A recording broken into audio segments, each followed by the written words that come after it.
یه اصل گوسفندی که یه ایران و یه تهران و یه علی بابا عاشقشه.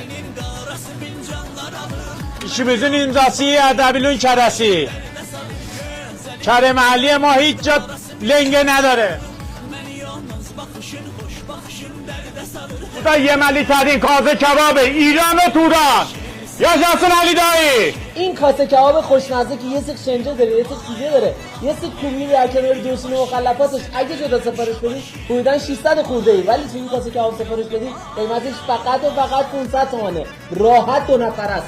یه سینی اقتصادی هم اضافه کردم به منوشون که 2 تا سیخ کوبیده داره، یه سیخ سینه، یه سیخ رول، 4 تا برنج، دوشین و مخلفات. یه نوشابه قیمتش شده 550 تومان. این هم بخوای جدا سفارش بدی 700 خورده ایه. آدرس تهران، میدان هفت‌تیر، خیابون بهار شیراز، نفت کوچه منبع آب، کبابی علی بابا. ساعت کاری 12 ظهر تا 12 شب یک سره باشه.